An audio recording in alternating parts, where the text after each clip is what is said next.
from the jury's decision for winning land for landless families and for helping them to form it sustainably. Rosana Fernandez is a long-time member of MST's political educational sector and presently also works as the general coordinator of the Florestan Fernandez National School, and I hope you will tell us about that a little bit more in a minute. So thank you very much. We are very happy to have you here, and also Claudia, we are very happy to have you here and to provide us with a translation of the speech that Rosana is going to give right now. So the floor is yours.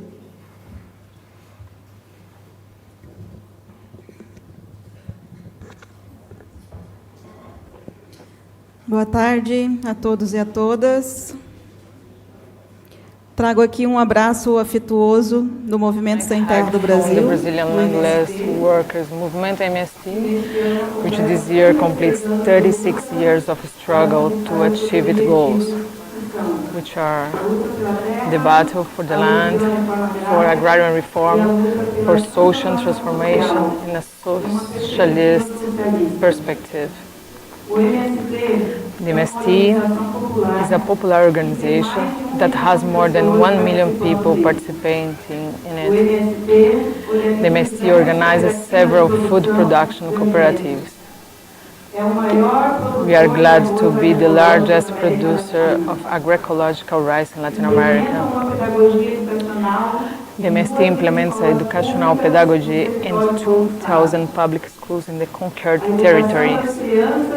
The education of rural children and the youth is one of our priorities. 15 years ago, the MST built the National School Florestan Fernandez, an ideological political training school for leaders of the world's working class. The MST manages to do all of this for two reasons. Organizational capacity means the way that it works, and national and international solidarity. Through international solidarity, which MST received with gratitude, the invitation to this great anniversary celebration. 4 decades after the foundation of the Alternative Nobel Prize that the MST was honored to receive in 1991. We recognize this foundation through partnerships in the fight against the criminalization of popular organizations, practicing permanent pressure against the evictions that the landless of Brazil may suffer, defending human rights, and fighting in defense of the environment. A necessary debate at the moment in the international political scenario. This daring by the MST to resist the capitalism, production and destruction model has also cost lives. In the past 5 years, 1,200 rural workers have been murdered, an average of 20 murders per month. Also, in the last 5 years, we had an average of 15 peasant leaders arrested per month, 900 prisoners in total. Despite this, we continue our struggle, and national and international solidarity strengthen us. In the political context we live in a complex historical period due to the crisis of the capitalism mode of production, which affects the economy, all the people around the world, the living conditions, the environment, and the future of humanity. The international political instability, which the dispute between the world powers accentuates the commercial, military, and hybrid wars, which affected the countries of the periphery of the world and its population. In the face of this crisis, the capitalists are moving forward in their offensive for the appropriation and privatization of natural resources and increase the workers' exploitation.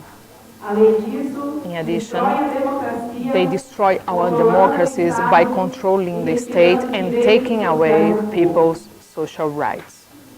To implement this program, they seek to impose right-wing neo-fascist governments, as in the case of Brazil and the most of cultures in Latin America, to guarantee their interests. Therefore, popular organizations in Brazil continue to struggle, resisting the blows. The MST continues to believe that socialism is the horizon in the construction of an egalitarian and fair society. For this construction, is it necessary to face some challenges? First of all, build the unity of the Brazilians, Latin American, and international working class. Our enemy is the same, is the capitalism. Second, from the internal point of view, the MST's main challenge is to implement the popular agrarian reform program, which means facing agribusiness, conquering land, organizing territories, practicing agroecology, producing real food, educating children, young people and adults, expand ideological political training, take care of human beings and nature. Third, fight against the criminalization of the MST, which today has 36 leaders in prison and others on parole. Fourth challenge, fight against the policies of the Bolsonaro's government that authorizes and emboldens violence in the countryside through the arming of farmers to continue exterminating indigenous peoples, murdering landless, black people, religious, and popular leaders. In case of popular leaders, we have an emblematic case, the death of Councilwoman Mariela Franco. In March 14, we complete 2 years that paramilitaries in Rio de Janeiro executed her. A black woman born in the favela, in the slum, who worked in the organization of women and impoverished families in Rio de Janeiro. The question is, who had killed Marielle?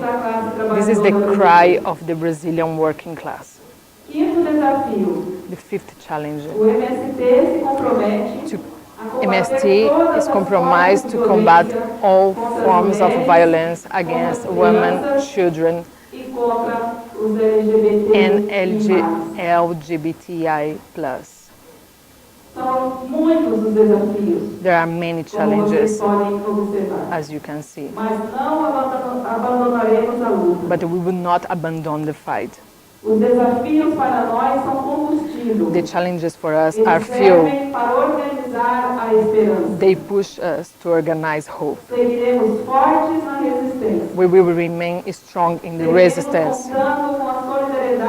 We will continue to count the solidarity of the Right Livelihood Foundation. Congratulations for your long life for the foundation. Congratulations for your 40 years. Thank you.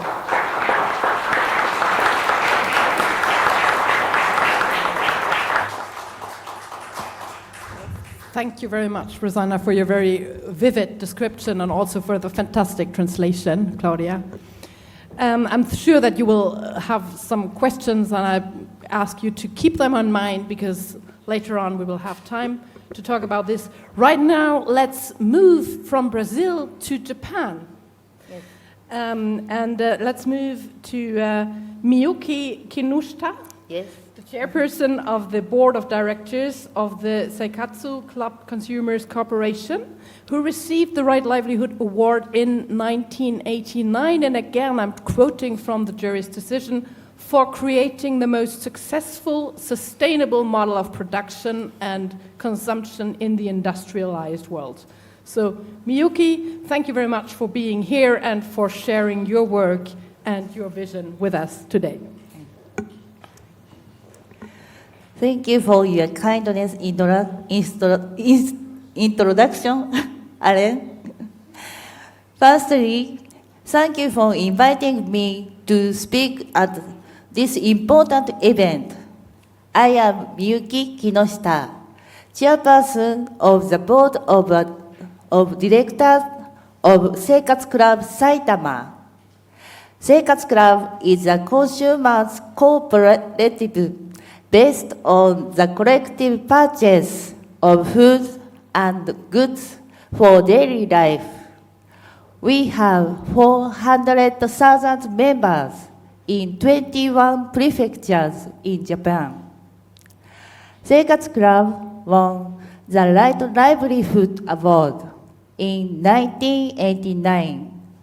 This was for creating the most successful, sustainable model of production and consumption. 30 years have passed since then, but sustainability is still our core keyword. As the world is heading right now for a climate crisis, the keyword sustainability is becoming even more important.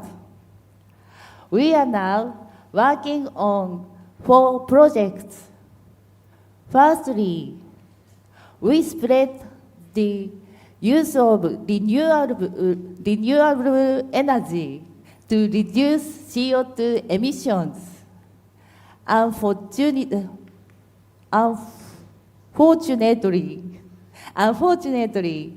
Japan won the Fossil Award at COP25 in Madrid last year. But if the government won't do it, we will do it.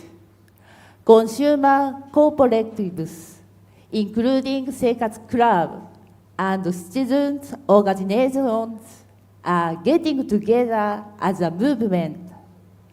We have created power companies to use renewable energy.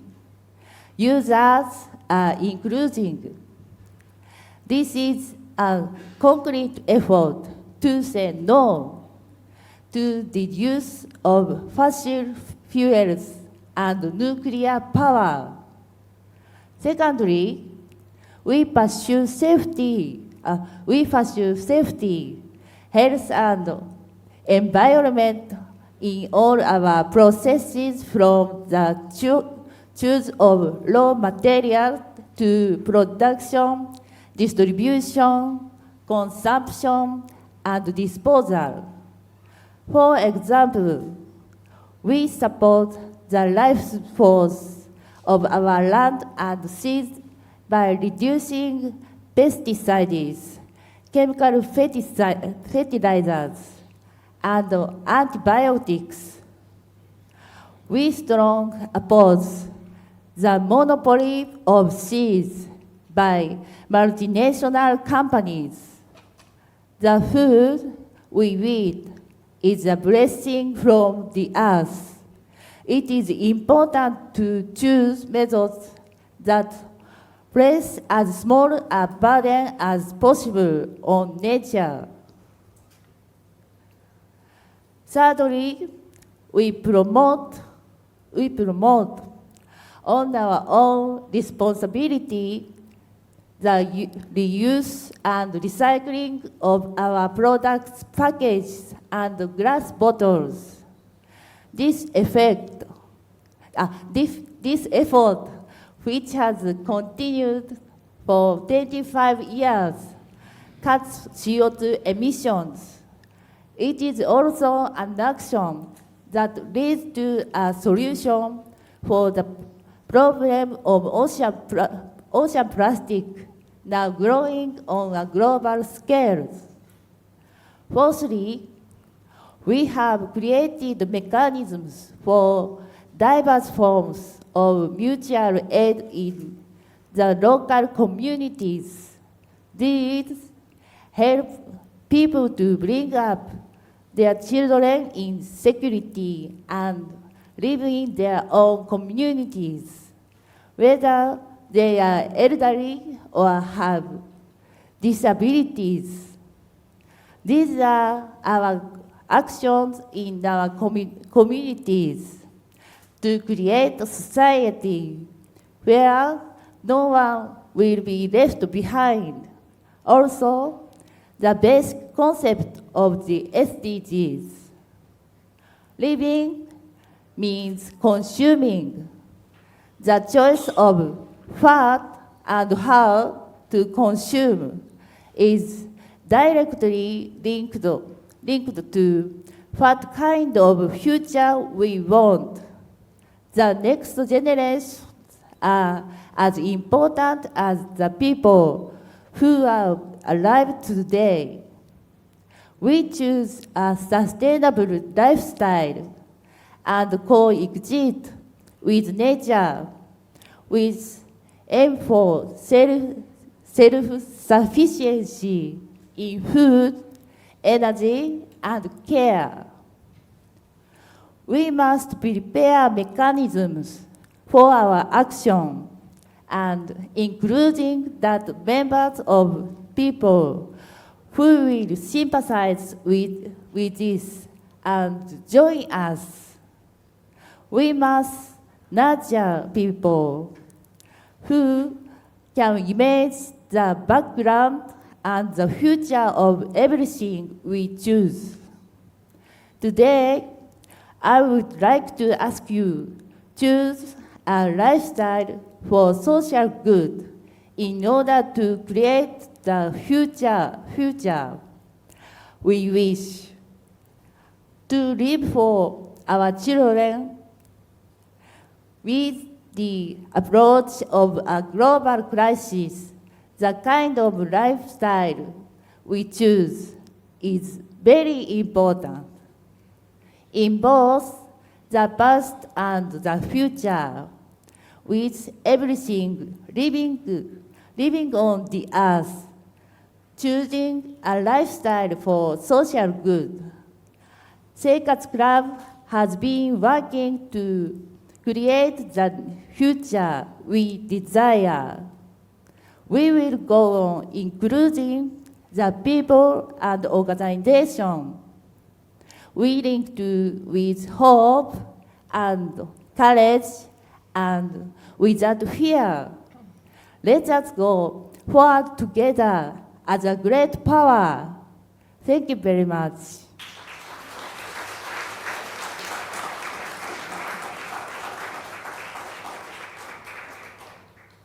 Thank you very much, Miyoki, for sharing your detailed information with us. And once again, please keep in mind the questions will be coming later on. So let's stay in the country. Let's stay in Japan and visit the Citizens Nuclear Information Center there, which was started by the late Right Livelihood laureate Jin Saburo Nakagi. My Japanese is getting better, I think.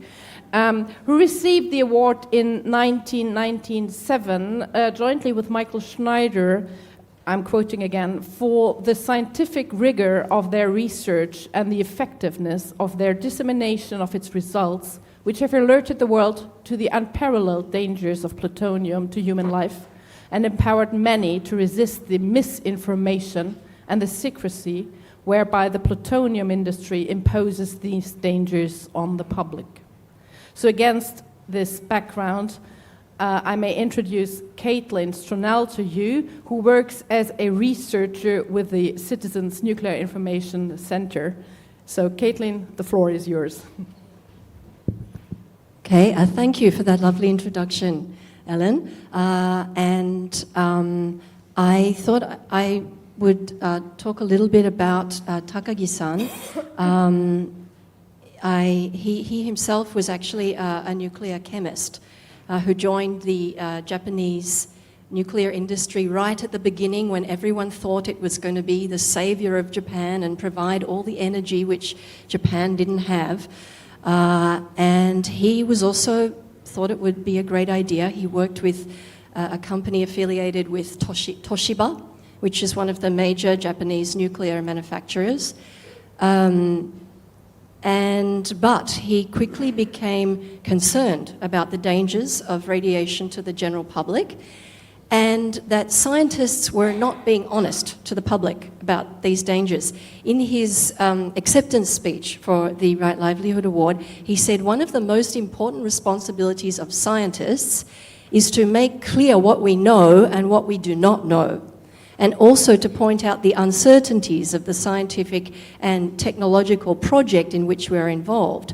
The more I was concerned, the more deeply I felt how uncertain is the scientific basis for the safety of the nuclear industry. And this marked a turning point of my life as a scientist. So he became completely disillusioned with the nuclear industry, realized how dangerous it was. And so he left the nuclear industry and founded Citizens Nuclear Information Centre, which was over 40 years ago, and he served as the director until his death, which was 20 years ago this year. So I was trying to think what would be his urgent message to the world, and as you all know, Japan experienced the Fukushima Daiichi nuclear disaster 9 years ago, and I think Takagi-san would be appalled that the Japanese government still has a policy of restarting its nuclear power plants, and the policy as it stands is to produce 20 to 22% of Japan's energy needs by nuclear power in 2030. I have to say this policy is not going very far, and of the 54 nuclear power plants that were operating in Japan before the Fukushima disaster, now there are only 9, and in fact just recently another one, a court injunction, so now there's only 8. So the policy itself is not very realistic to begin with, but it still stands. So I think Takagi-san would also be disgusted that instead of documenting the disaster and collecting scientific data to be shared with the public so that they can make informed decisions, the government is simply trying to pretend the whole thing never happened and attempting to convince Japan and the world that everything is fine by having such distractions as the Olympic Games, and really not addressing any of the ongoing issues. Even though the disaster began 9 years ago, it's still very much ongoing and not in the least bit under control, which is the impression that the government is trying to give. I think Takagi-san would also be very unhappy that other countries in the world are actually thinking of starting a nuclear industry themselves. And I think this is happening particularly in the context of the climate change debate, where the nuclear industry, which is so desperate, it really sees the so-called climate crisis as its last hope. So nuclear industry builds itself as clean energy, such a lie I've never seen, but this is the message that it gives to the world, and I think especially because it is climate, while it's running, at least it's carbon-free, but the carbon that goes into the mining of uranium, that goes into the decommissioning, that goes into all of the processes in between definitely means that nuclear energy is not carbon-free. So I think that Takagi-san's message to us would be that nuclear power is never the answer, and we have to make sure that we're not fooled by the industry scientists.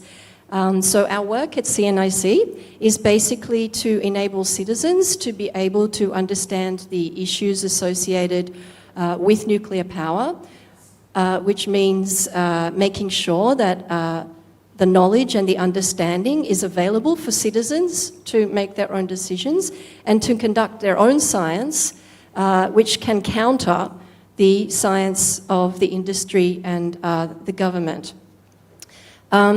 I think, so apart from the technical support, which CNIC offers citizen scientists, what we also have to do, I think, is talk about the human stories, about the workers in nuclear plants who are daily subjected to doses of radiation, and about the people of Fukushima who lost their homes, which were sometimes, they were there for generations, so their entire homes and livelihoods were completely stolen from them.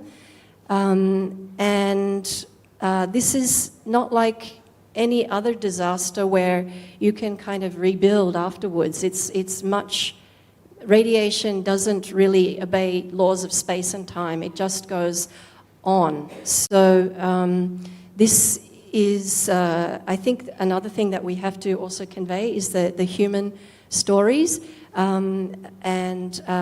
So, of course, we will be continuing our work.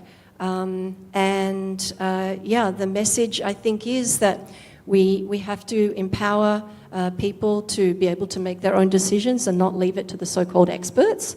And certainly I think that the network that Takagi-san belonged to and tried to make with the rest of the world is also something that we should be carrying on very strongly. Thank you.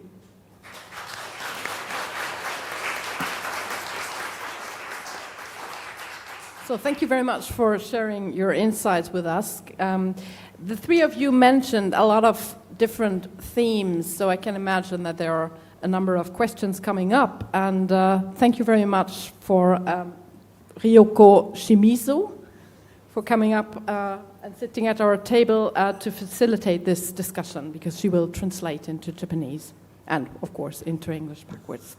So with regards to this discussion, we thought we would like to ask you one question, because, I mean, the organizations have been existing for quite a long time now, so one might be tempted to dig in the past and in the history, but please, that's a request from the side of the Right Livelihood Award Foundation. Please look forward into the future and let's discuss how we can become active also. So the floor is open for the questions.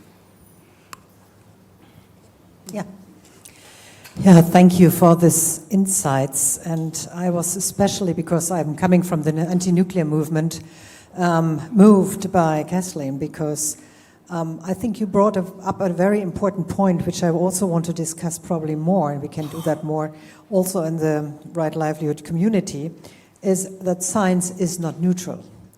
And we had scientists who have, pushed politics into nuclear. And I'm a little bit afraid, because some of the Fridays for Future movement people also say that nuclear is a solution, and I'm very afraid of that. And I want to refer to one of our laureates, which is Hans-Peter Dürr, who was also a physicist, and who said that scientists need also a standing and a position. And sometimes I miss now that scientists take a position and stand up and say, this is not possible, as you said.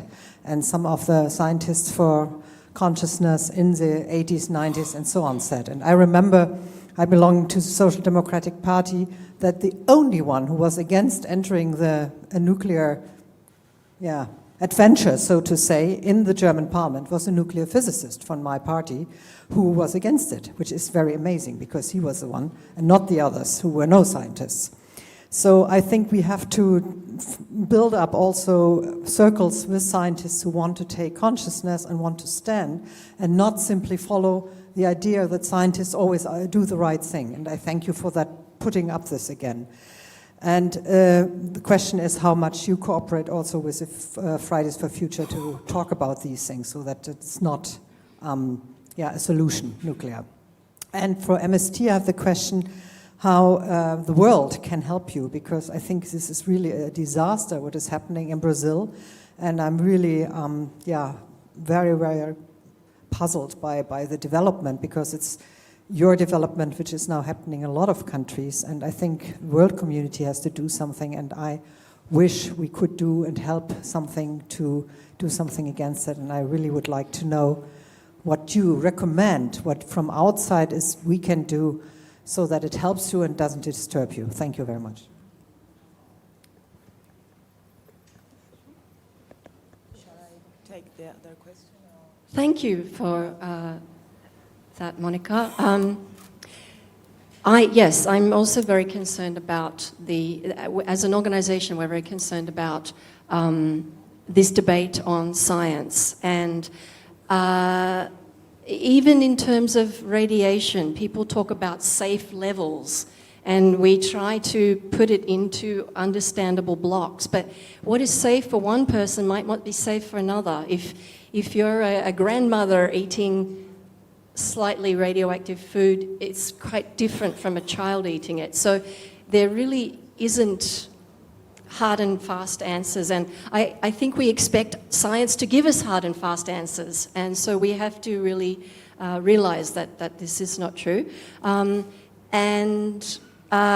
years, we had scientists denying the climate crisis too. So it really, there's so much that the paid scientists, we have to, as citizens, we have to be empowered to make decisions ourselves. So one of our jobs is to present not neutral. It's not, science is not neutral, as you pointed out, but to try and present an alternative scientific to the science that's presented by industry.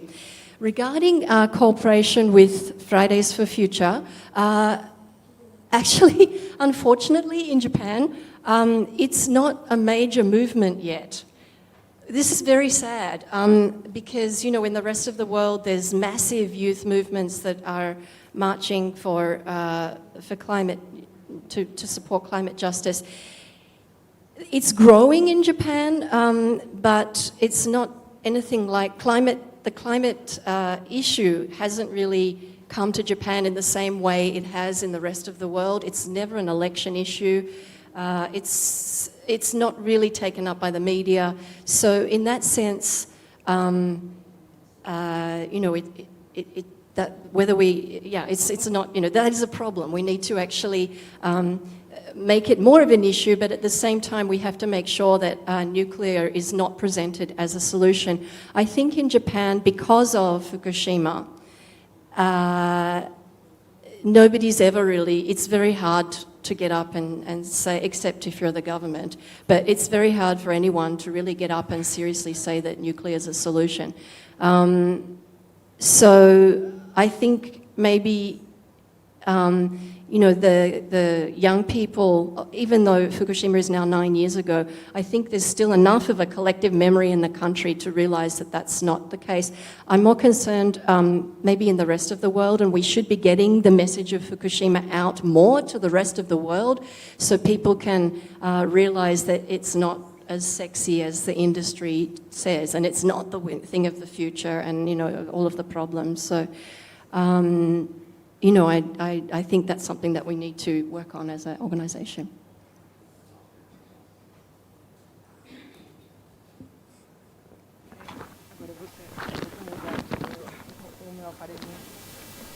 Sobre a questão, então... Okay. Yes. About the question. Sobre a questão ao MST. The MST. Podemos dizer três. You can say three big elements, because you can list too many questions that everyone could help to organize, to help us to solve some problems in Brazil. But The 3 points that I would like to present here in name of MST is the first. Fortalecer as organizações sociais existentes. We need to strengthen the popular organizations in Brazil and the whole world. Nosso principal anseio não deve ser o The que principal need is not what to build new. Instead of this, we need to help the initiatives that already does exist, em qualquer lugar do mundo. to help to solve the problems in the world is not only for Brazil or Latin America. The question affect the people around the world. The second point is remain the denounce against the facts that is happening. The media is really important. The big broadcast never goes to the truth.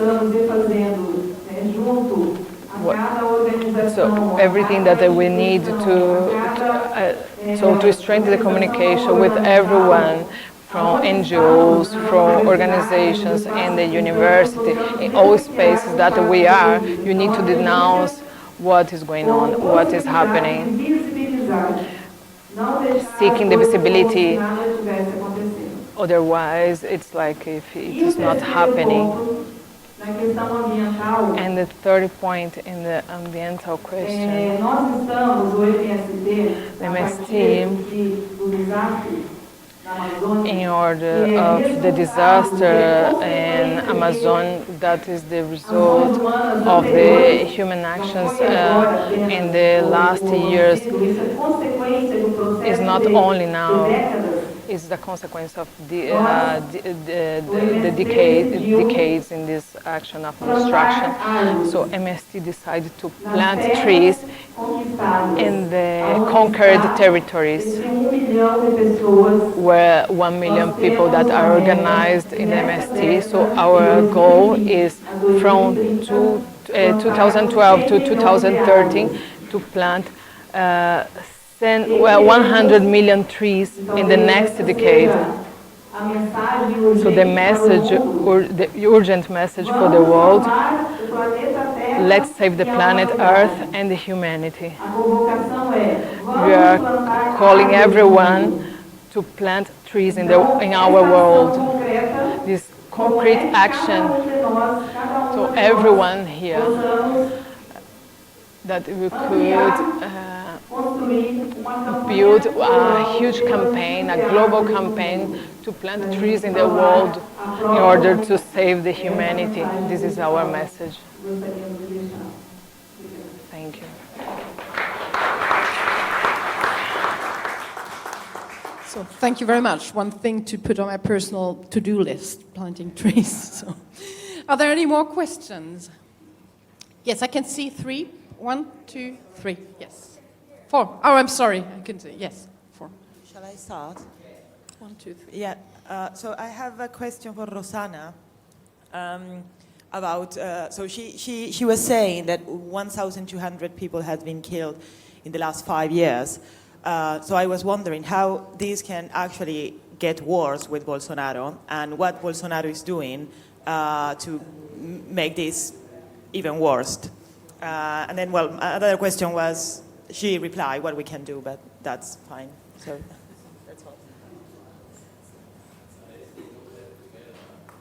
Yes, I think so too.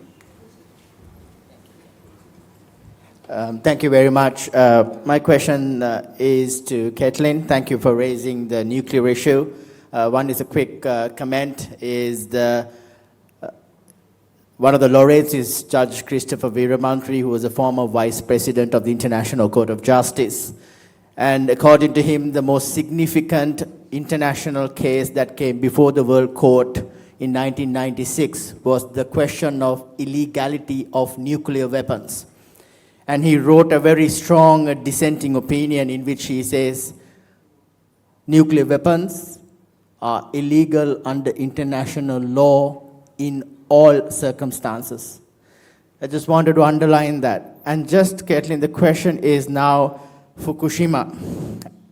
And with regard to the, the nuclear waste, as well as how the residue from the nuclear reactors are being deposited below Earth, and what is the situation at the moment, because this is not very well known, and what could we do to address this serious issue, because again, this is not our right today to deposit radioactive things under the earth that will affect countless future generations. Mine is directly following up is also to Kathleen. And similar to the ICJ, also the Human Rights Committee of the United Nations already in the 1980s said very clearly nuclear weapons are always a violation of the right to life. But what I wanted to tell is a personal story, because I'm coming from Austria. And when I was a fairly young person, I was engaged in the anti-nuclear struggle in Austria. And it was totally surprising, because they had finished already the first nuclear power plant in Austria, and we managed somehow, Zwentendorf exactly, we managed with marching and petitioning that the chancellor at that time, who was a social democrat, actually said, okay, let's have a public referendum. He was clear that he would win the referendum. He was in favor. Of course, industry was in favor, etc. And for some kind of miraculous developments, we got 50.3% of the votes in favor of prohibiting not only the one nuclear power plant that was already established and which is now a museum, but also to build new ones in the future. Of course, the nuclear power industry was trying everything to reverse this decision, but then came Chernobyl. And that was a mind changer. And since that time is silence. Austria is the first country that decided by a popular referendum that we will never enter into the nuclear power world. That was 1983, exactly.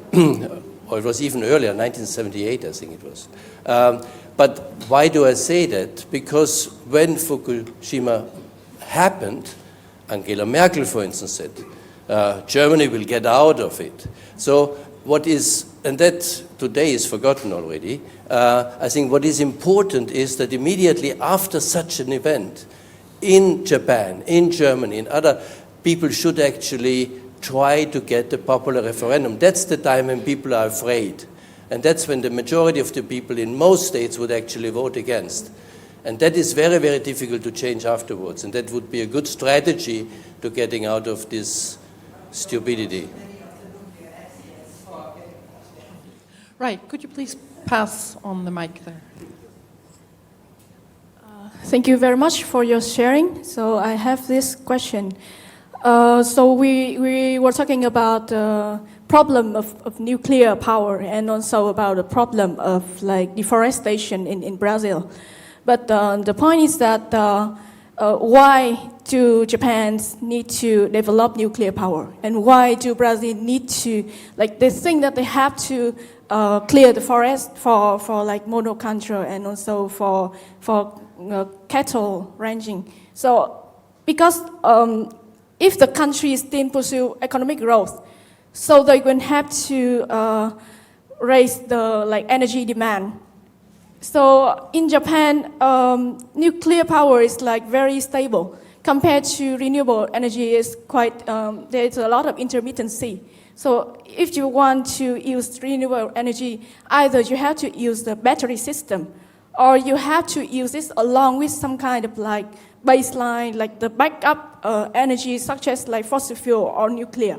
So how can Japan's like what is the future power in Japan if they don't use nuclear?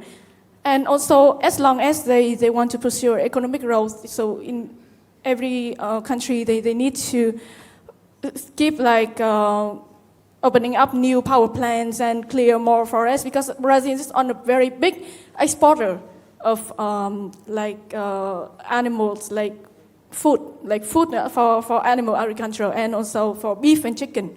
So in Vietnam, we also import some food from Brazil. So if they pursue economic growth, they will just keep clear more forests. So I want to know your opinions about that, because if we just address one very particular thing, but the systems stay the same, so it's like very struggling. Yeah, thank you.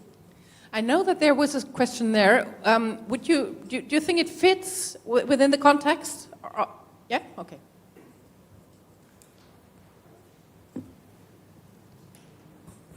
I just like to call attention to the topic of education for livelihood. That I think if we can explain this. In Thailand, education means training of the mind for the right livelihood. So I would like to ask in the group here that whether religions or spiritual training can come to save the world. In Buddhism, we said, we be mercy. In Christian, we said, love your neighbor as yourself. In Islam, we said, peace is the best thing. But we heard a lot in Brazil that so many people, million people have been killed. Many animals have been killed. And many forests have been deforested. So my topic is that, how would the calling for spiritual enlightenment by religious can be a salvation? Thank you. So we have some five minutes left for.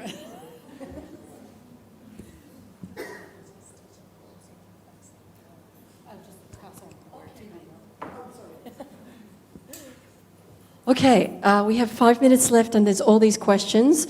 But I think I'll address the question about systems. This is something that is absolutely true, and there's no point in replacing nuclear energy, which is a so-called baseload energy, which is a centralized energy, with something else that's central. I think everything needs to be decentralized, and I think that Sekat's Club, their initiative in making people-owned energy, decentralized energy, is something that is a very positive side. We're very no nukes, we're a kind of negative thing, but the positive side, there are many renewable energy technologies which are becoming much more available in Japan and indeed the world. And indeed the cost, if you look at building a nuclear power plant, it's really expensive. Like even if you're a business person these days, you don't want to build one. So I think, yeah, so no, it's completely like many of the requests for us now are from business people saying, how do we, because nuclear power just really isn't even a business thing. So getting back to the system, we really do need to change the basics, and it needs to be much more, I think, decentralized. The idea of baseload power is something that is very much industry inspired. If we ask ourselves, how do we actually want to live? And do we want to leave 24,000 years worth of poison to our children, as Nisham pointed out?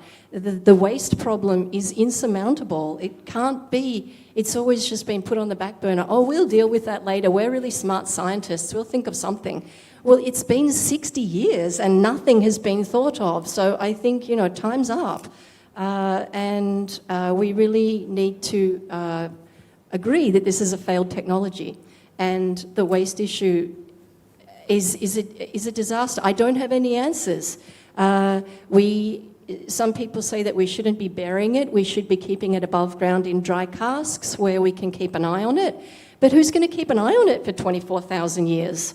It's like, who can take responsibility for that? So which communities do we dump it on? We need to have some sort of it needs to go somewhere, but the way we negotiate with communities, the way we do this, there are no answers, and we have to all work them out. And it's going to be really hard, and I'm running out of time, so I'm going to pass on the mic.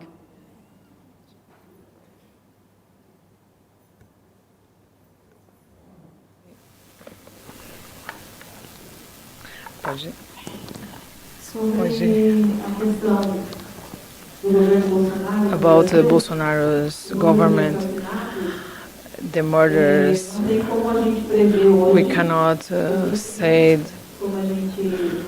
what will happen and imagine. So you can state that the tendency is to get worse because his policies is to take away the rights of the working class. He promised it during the campaign, and he is doing it in already 1 year. So the murders of workers, indigenous, are among this scenario of repression and criminalization of the people in Brazil. One example of this is the increase of the murders and among the youth in the slums in Brazil, especially in among the black youth. It increased considerably in the last year.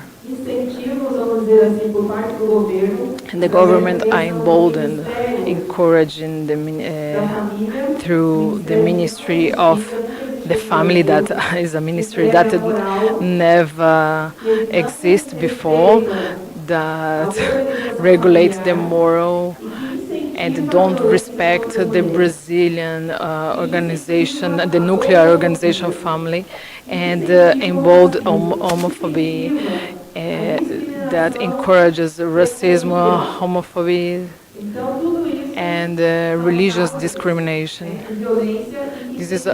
Those are causes of violence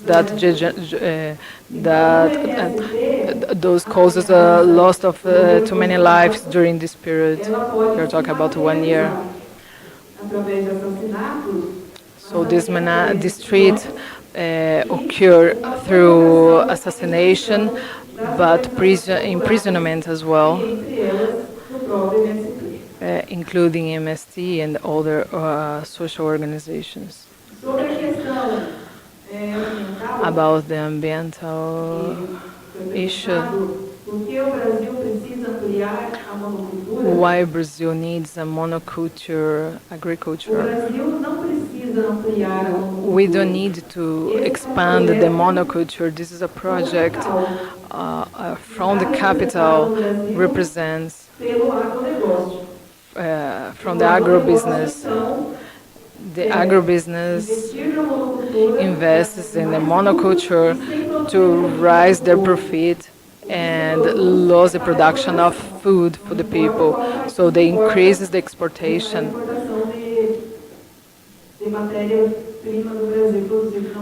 So the countries that buy those crops from the monoculture in Brazil. So you are seeing as well an increase of the use of agrotoxicants, and agriculture is one of the big the countries that that are using the most. So among wow. So we are 205 million people, and every citizen in Brazil are consuming per year 7 liters of agrotoxins. So they are contaminating our sources of water as well. So the government are opening, incentivate the consume of agrotoxins. Only in 1 year of government, they allow the entrance of more than 300 new types of agrotoxics, types that are banned in other countries. We don't need monoculture. We need reform agrarian politic to produce food. We need diversity of the peasant agriculture based in the agroecological agriculture to produce health food, real food. Thank you very much. I'm quite sure that there would be so much more to discuss, but unfortunately our time is up, so it is time to say thank you very much for sharing your insights and your expertise with us, and also thank you very much for the audience too for making this such an interactive and vivid session for all of us. Well, I'm handing over the phone and the word to the next session then. So, thank you.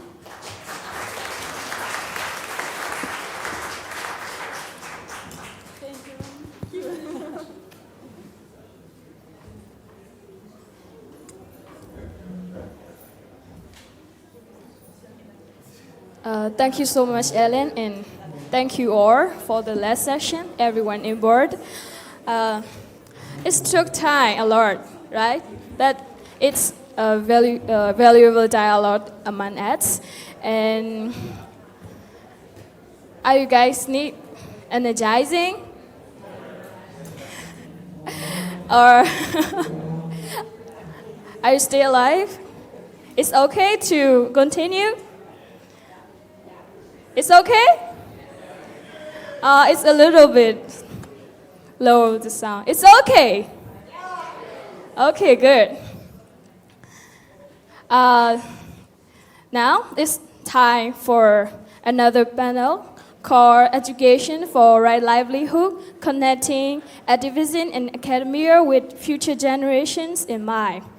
I would like to invite Oliver Van Hullensworth from School for Wellbeing to moderate the panel. And may I request Oliver to introduce our panelists, invite them to the stage, and please facilitate the process until question and answer section. Thank you. Yeah, thank you, the MC. May I ask all the speakers to be on the stage? Please, our 6 panelists. May I ask?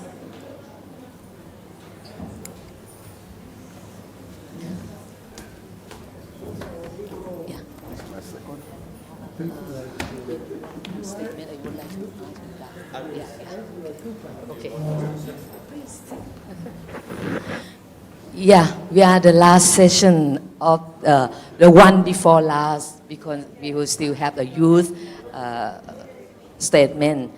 But as we are here, the speaker here, the 6 panelists. But before we start, we want to do 2 things. And this panel is very quite congested because we have 6 speakers and we have 45 minutes. I'm sorry that the bad news is that our speakers will have only 3 minutes with the 2 questions.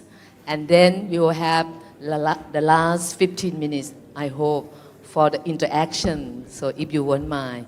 But before that, I would like to call Hans van Verenswaard to explain the music that we have really appreciate this afternoon.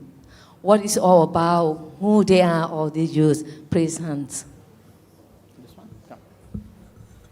I'm so sorry to take a little bit time, but fortunately, Monica already thanked the music group who started this afternoon, but I just would like to explain that they are the students of the local, here in Bangkok, the local Waldorf school, and it was, in my feeling, very moving to see the work together, also in different age groups.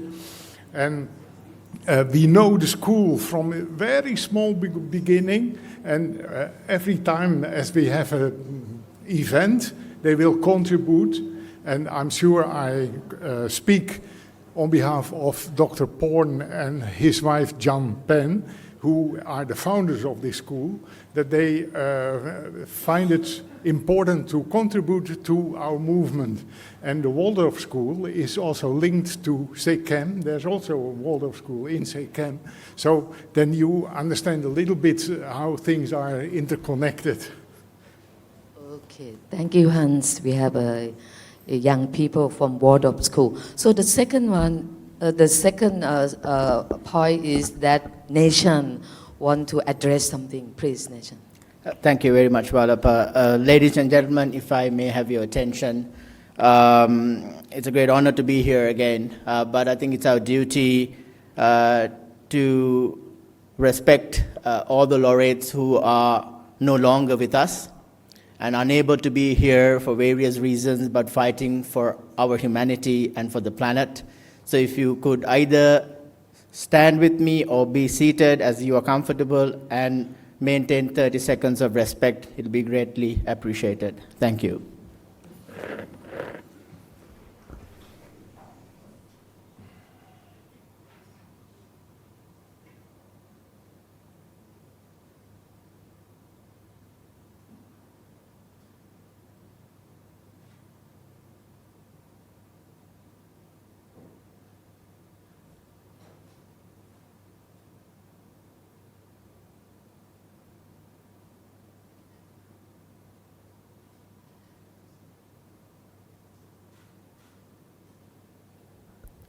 Thank you very much, ladies and gentlemen. Okay, thank you, Nation. So may I ask the speaker here what you mean by education for livelihood and the connecting activism and academia, how it make it happen, particularly from the perspective of young people, these two questions. And again, we would like to start with young people from Nation who represent the Judge Vilamonti, who have received his Livelihood Award in 2007. Nation Peace, 3 minutes. Thank you very much, Valapa. Definitely, we'll stick to the 3 minutes. Greatly honored to be here, ladies and gentlemen. I was part of the center set up by Judge Viramantri in Sri Lanka back in year 2001 and had the great honor of working with him for a short period of time in his life and a long period of time in my life, which has been most inspirational. To address this question, I would like to invoke words of Judge Viramantri, who said in many of his lectures to draw the attention of our work to the urgency of action. He said, I quote, that the last century was a century of lost opportunity for us to regain our humanity. It was a century of 2 world wars, nuclear bombs, Agent Oranges that was used in Vietnam, and so forth. It's 75 years to Hiroshima and Nagasaki bombing this year, and almost 60 years plus for what happened in Vietnam. But he said that the next century is the century of last opportunity for us to put the human home into order. I think that's what I would like to start with for education for right livelihood, because we heard earlier from Ajahn Sulak about ethical living. He epitomizes the living your life in an ethical way. And I believe that is highlighted by the life and work and times of all the laureates. And in 2008, we started a program called Training for Trusteeship, which is supported by the Right Livelihood Award. It had a number of tools for education that I would just like to highlight. One was intergenerational dialogue. Another was cross-cultural understanding. And the third was looking at interdisciplinary approaches for education and earth trusteeship. Now this earth trusteeship, I was asked by our colleagues from Saikatsu, what does it really mean, trusteeship, when we tell to other people? I would like to bring a story from the Dharmapada, the Buddhist scripture, where trusteeship is our duties to each other. And it is highlighted by this story from the Dharmapada. Trusteeship is how the bee extracts or takes the honey from the flower without harming the flower at all. So humans should also live their lives in that way. We need to train ourselves and the next generation along with us to be on the planet as trustees. Final point, Walapa, is that I believe the laureates bring great wisdom, their work and life. So we need to synergize the work of the laureates, look at the wonderful practices of the younger generations here, because they are active and they will join with the forces. It's not that the young generation only has energy, they also have wisdom, and we've seen this in the last couple of days. And we need to harness that, combine it. And I would like to say we need to create an educational movement that would lead us to what I would like to call a global right livelihood consciousness, which is shared amongst all. Thank you. Yeah, thank you so much, Nation. Next speaker, we have very, very fortunate that Mona Lensen Abulaj from the education unit of Sekem community, and your father Ibrahim Abulaj have received the Right Livelihood Award in 2003. What is the education of right livelihood? So I like to stand up after this long day. Yes. Well, I want, of course, to speak in the name of my father, who founded Sekem, and for him, it was the most important thing was to look at human being as a holistic being. So for him, it was so important, him as a scientist, to be also an artist. And as a scientist and artist, to be also someone who is working with his hands. So for him, education was learning through doing, and doing while learning. So connecting all parts of human being. This was his aim, and this was, or is, how we do it until now in Sekem. So we have kindergarten, we have a school, we have a university, but we really want everyone who participates in to participate as a whole human being.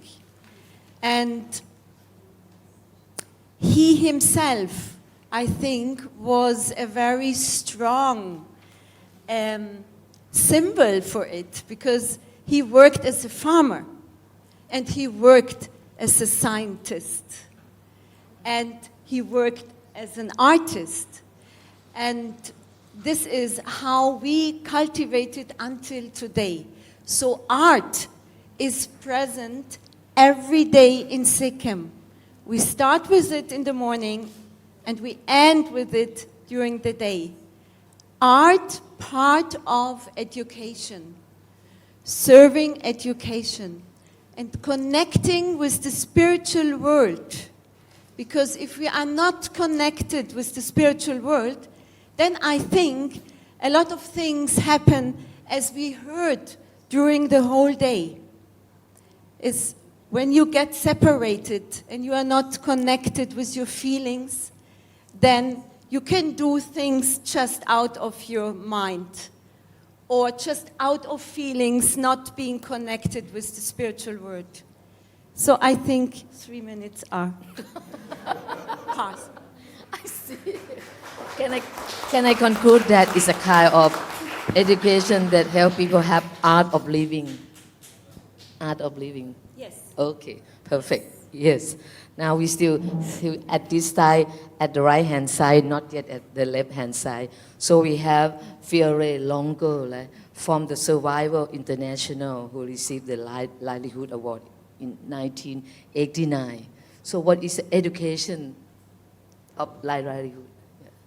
Thank you. So first of all, I want to say that it's an honor to be here. I wasn't born when the Right Livelihood Award was created, and I was only 3 years old when Survival got the prize. So it's incredible for me for being here representing Survival International.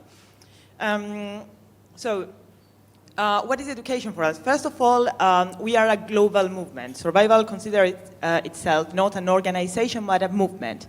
And our goal is to change radically the public opinion, the idea that people, normal people, have about tribal communities. And we think that this is the only way to guarantee tribal or indigenous communities a future. And why? Because the main threat they are facing is racism. Is in the name of our superiority as industrialized society that we steal their land and exploit them and steal their resource. So education has a central role in this because we have to educate ourselves. It's not about educating indigenous communities, it's all the opposite. It's about learning from indigenous community how we have to live. It's about pushing the diversity into the debate because we think that the people who live the most different for us are the ones who have the best answers about how to live at all. And in connection with what also, so we need education, we need also institutional education, we need professors that teach this, that teach and explain to Western societies how their things are done in other places, in other way of life. I think that on the other side, academy and education has a lot to learn from activism, and there is something that activists can give to education and can give to academy is their feelings, is anger. We feel angry when we go to visit tribal communities and we learn the violence they are facing, when they get killed, when the people we know and we eat with are being tortured and abused. And I think that this passion, this anger, these emotions is something that the academy and academia can learn from us and can learn from, in general, from activism. And sometimes, so when I go to visit tribal communities, the thing that always shocked me is when they say, your fight in your country actually strengthens us. And I think that this is a lesson from all of us. We are not fighting for indigenous people only. We are fighting for us. We are fighting for the world because they are the best guardians of the natural world. They represent the diversity. So it's a fight for all of us. And I just want to close with a quote from an indigenous person in Brazil because our role as an organization is not represent tribal people but give them a platform to speak to the world. And because I couldn't bring one with me, I will read the quote. We want our anger at this serious insult to our constitutional rights to be heard nationally and all over the world. In the name of progress, the government of Brazil kills river, forest, and human beings. We will continue to resist and fight to construct a new system of indigenous politics, which is democratic and in line with our aspirations. Very good. Okay. So, I like what you said, that we are not fight only for indigenous, but we fight for all of us here. Since we have from the activists, so-called Fiore Sihoro as an activist, maybe we come to the Professor Dr. Raul Montenegro from the university and from the FUNAM as a grassroots movement. What do you think about education, Raul? Hello, it's open. Considering education, I think the first idea I have in mind is that universities are not in the top and people is not in the bottom. I think this is the first feeling. The second one is that we have been trying during years to promote the entering of popular knowledge, indigenous knowledge within universities, but at the same time to move universities from the ivory castles to the ground. And I think that this issue is absolutely important because universities are, during all the time of universities, main sources of our main problems. Thus, it's time that universities contribute also to solve the situation that have been created by the knowledge created in universities.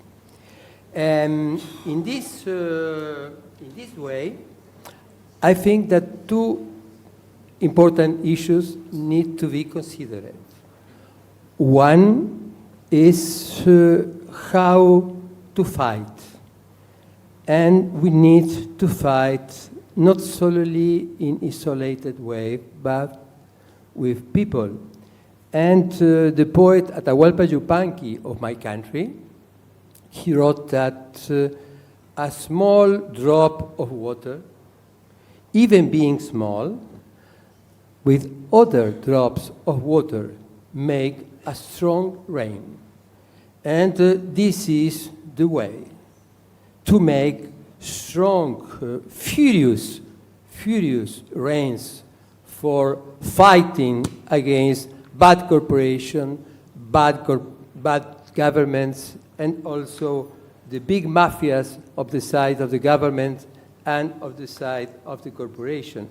But particularly, I think that one of the most beautiful definitions and recipes for fighting, because for us, fighting and how to be protected when fighting need to be part of our system of formal and non-formal education, because it's the way for being protected by ourselves, particularly in these heavy times that we are facing.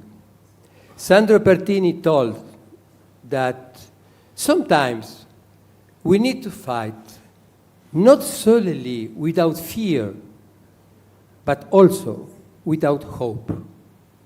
And this is the secret for being the winners of more people having in front of them these stupid and giants, people like Obama or Bolsonaro. Thanks. Yeah. I forgot to mention that Lau have received his Livelihood Award in 2004.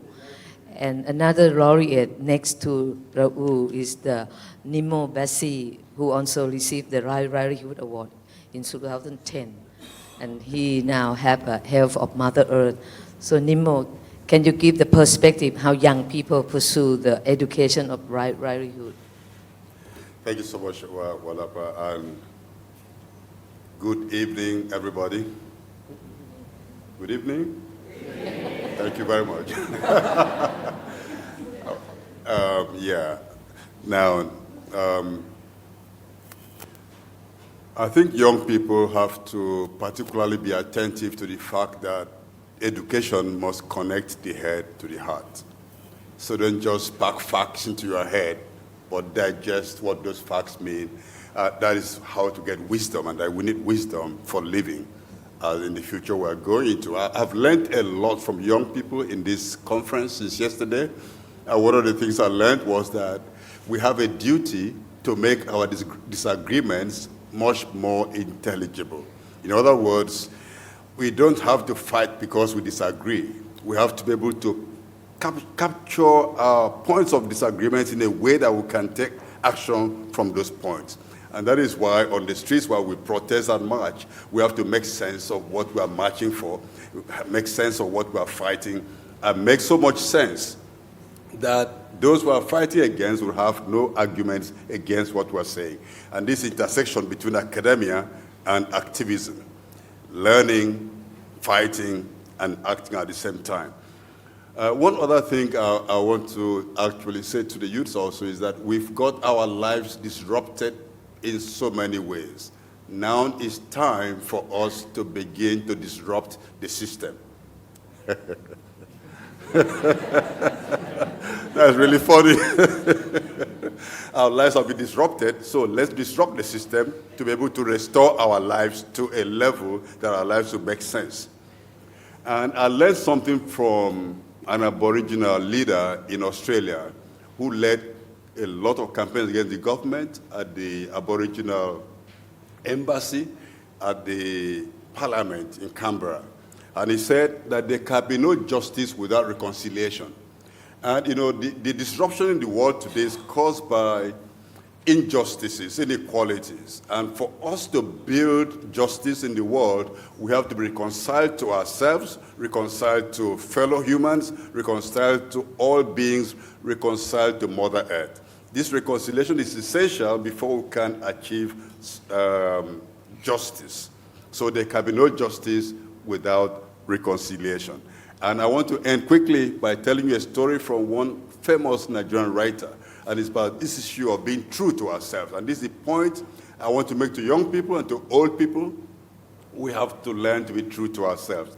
Now, this man called Amos Tutuola is late now. He wrote books in rotten English, but I really love it because, they call it rotten English because he didn't write it in the Queen's English. And he wrote a story about a perfect gentleman who was so beloved by ladies, and one lady got to marry him. And then when he was taking this lady home, this gentleman was actually a ghost. He wasn't a human being, because everything was so perfect about him. He had the best clothes, the best features, all the things that people look for in handsome men was in that man. So beware of ghosts. Now, as they were going on the way to the forest, the gentleman began to give back the parts of his body that he had borrowed on the way to meet the lady. So he returned his hands to where he borrowed the hands, returned his legs where he borrowed the legs, returned his body, and at the end it was just his skull that was remaining. And the lady said, I got to go back. He said, no, it's too late to go back. But the gist of this story is not that it was just the head remaining, but the fact that if we are true to ourselves, we would not enter into the pit of deception.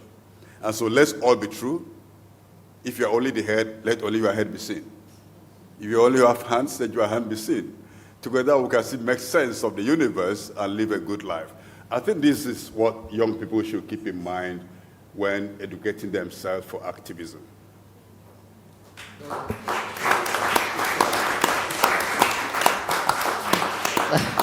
I'm not quite sure that I understand the story of Nemo, but maybe we'll ask him later. But that's okay, that is good to have the story. But I like that we have to learning, fighting, and at the same time to reconcile. Yeah, we have the last speaker, one the new partner of the Livelihood Foundation, the Global Compass of Human Rights. We have Professor Dr. Manfred Nowak. Yes, please tell us, what do you think about education of livelihood? Yeah. Thank you very much. You see, I'm not a laureate. I'm just a simple professor. I'm sitting among those giants here next to me, talking about how education, academia, and activism is related. You have your laureates as your ambassadors. They are the one who, and we have heard some very powerful speeches the last days, in particular also this morning, still to spread the message of the right livelihood around the world. And you have the Right Livelihood College as the academic support that links activism and academia. We, as the Global Campus of Human Rights, are proud about our ambassadors, which are our about 4,000 graduates from the 7 master programs in human rights and democracy in all world regions. And they are the ones whom we try to educate by transferring knowledge, skills, and attitude of human rights. We try, Colin, what you are expecting from human rights defenders. We certainly fail. We will not create these perfect human beings that you have in mind, but we do our best. to have people who are our ambassadors who spread the message of human rights, which I still consider, although it is under attack, as the only universally recognized value system of our time, to spread the message of human rights to all corners of the world. They are working as activists, they are working as human rights defenders in non-governmental organizations, in intergovernmental organizations, on the street, in mass movements, etc., to do what they should do, and that is to make the world a better place, a place that is based on human rights. And I would say that education for human rights is education for right livelihood. It's the same thing. It is how to educate people to live a life in accordance with the values of the right livelihood. The second point that I would like to make is, and Vandana reminded us, that we are entering the last decade, a decade of a window of opportunity. If we miss that, then it will be too late. So time is running out. Academia, science, has told us for decades that our economy is simply going the wrong way since we introduced these neoliberal economic systems in the 1970s. We are simply going in the wrong way, and Mother Earth will not be able to handle that. It was falling on deaf ears, whether it's in politics, whether it's in the CEOs of transnational corporations, whether it's also with the population that actually elect those people who deny climate change, who spread fake news, who are happy about new authoritarianism even in long-lasting democracies, and who are responsible for the turbo-capitalism that we are in. So it's really very, very late. And what we need is no longer simply to rely on the research, the science, rationality. No, we have to, and I think Colin reminded us, we have to get engaged in mass movements. And I'm very happy that the Fridays for Future strikes is a mass movement, and that the young lady who was at the heart of it, at the beginning of it, is the youngest Right Livelihood Laureate. And that's the people whom we have to support as academics in order that they are changing the world with activism. We can only provide some kind of basic background, what needs to be done, but they are the ones who have to do it. Thank you. So now time is not our enemy anymore, but time is our friends. Sorry that I'm blushing, that every speaker have a few minutes to say about their notion about education, that it should be. Now maybe we have fairly atmosphere that time is our friends, as Vandana Shiva said. So any interaction, any question that we would like to share. But we can see that all our speakers share the similarity, the common ground, that education is about our wisdom, our mindset, our attitude, and the skill or any kind of professional career path is even the secondary, but we set our head, heart, hand in a harmony way that is quite in common. But any particular that you want to see that the education of right livelihood, it should be, yeah, we have two hands from at the back and Monica. Yeah, please, the microphone. Can we, yes, Monica. But we Monica first and then, yeah.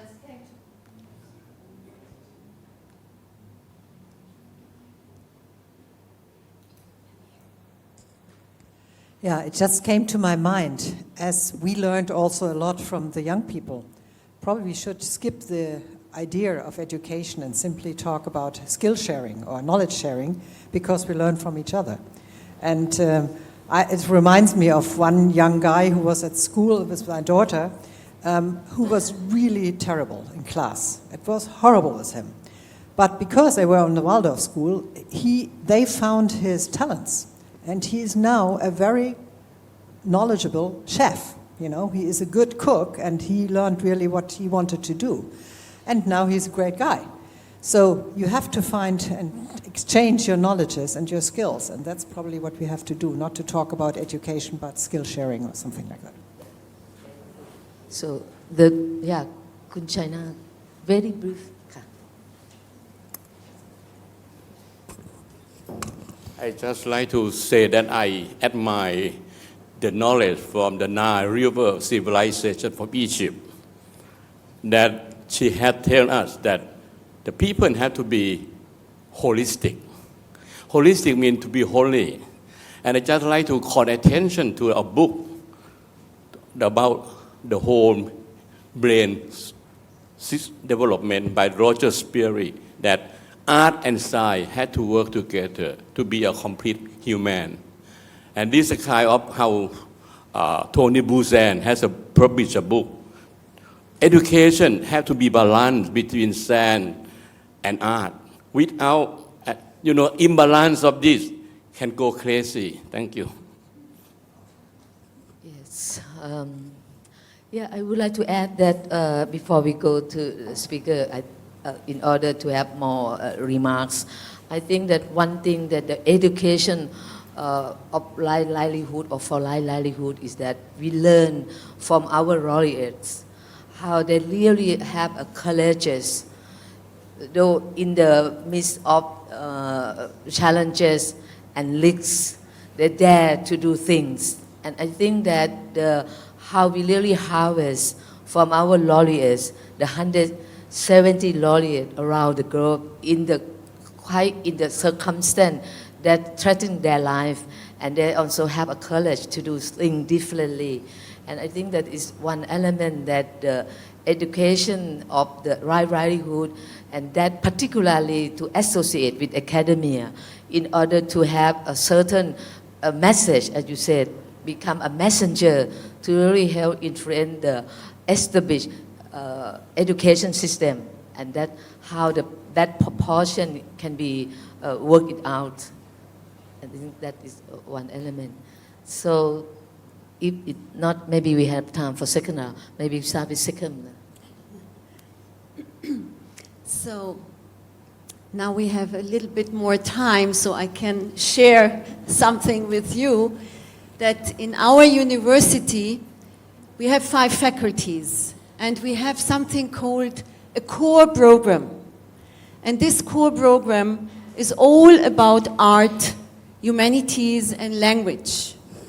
And our students are kind of forced to participate in this core program. So the core program is mandatory. And every semester, they have to choose an art. And every semester, they have to continue learning a language, which is English or German. And we send them while having nutrition at the farm. And they have, with their hands, to connect with the earth. And then I think things would run different if everybody would connect with the earth again.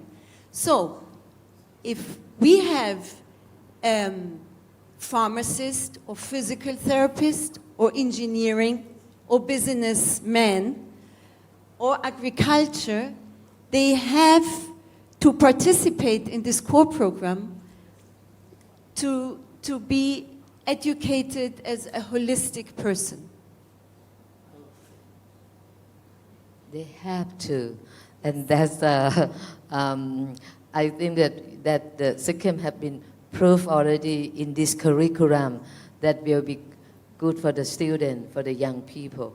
But in case Monica raised the point that her children can choose what they want to do, and they will have a kind of education for livelihood that the teacher and the student can really co-design the curriculum or the content in your context. Do they have a kind of a possibility that the student can do that? Yes, please. No, I certainly agree that we have to fundamentally change most of the educational systems that there are. And it must be a much more mutual learning from each other, intergenerational learning, etc. But still, I wouldn't agree with your basic provocative attitude of saying we should just skip the idea of education and just having skill sharing. Education is much more than skills. Skills are important, are one part. But there is also knowledge on the one hand, and in a time of fake news, etc., it is very, very important that there is some knowledge that is also transferred. But the third in this triangle is what I call attitude, others call wisdom. It is, and that is part of the white livelihood learning also, that people who are educated and should be educated also in a certain attitude, how they behave as human beings and how they are then transferring the knowledge and the skills that they got to others in a respectful way, in a human rights compliant manner. Sorry? No.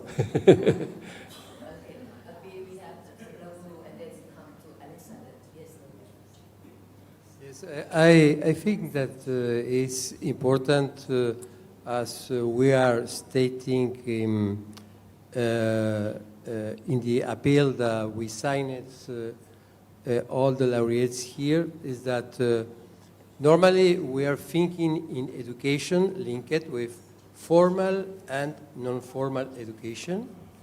And also we include in this the transmittal of indigenous knowledge within their communities.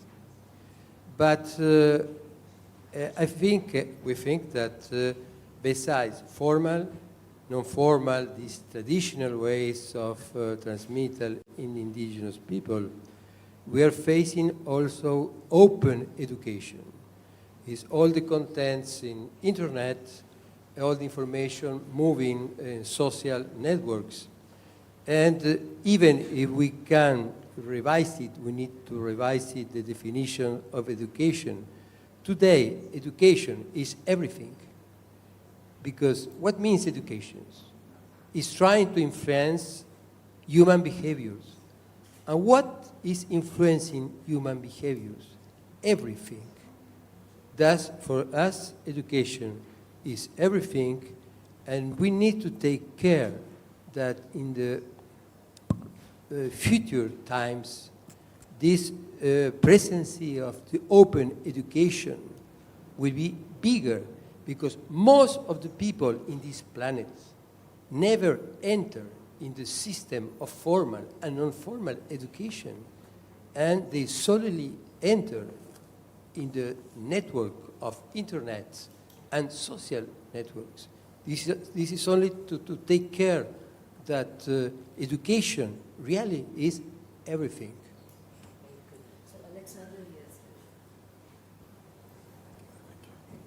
Thank you. It's very inspiring to be part of this. I want to relate to what you, Raul, said, that fighting should become part of formal and informal education, and also what you, Fio, highlighted around passion and anger, that this should inform the way we do academia and education.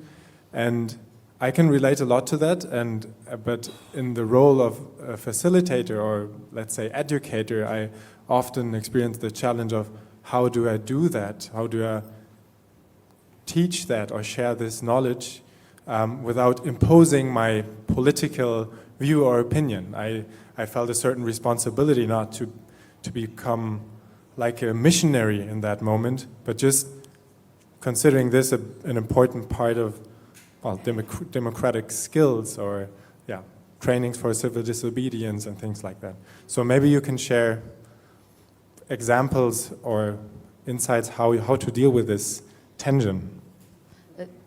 Alexander, your point is that Can you make it the audio? Sorry, Yeah. Can you brief your my point? question. Yeah. How to deal with the tension of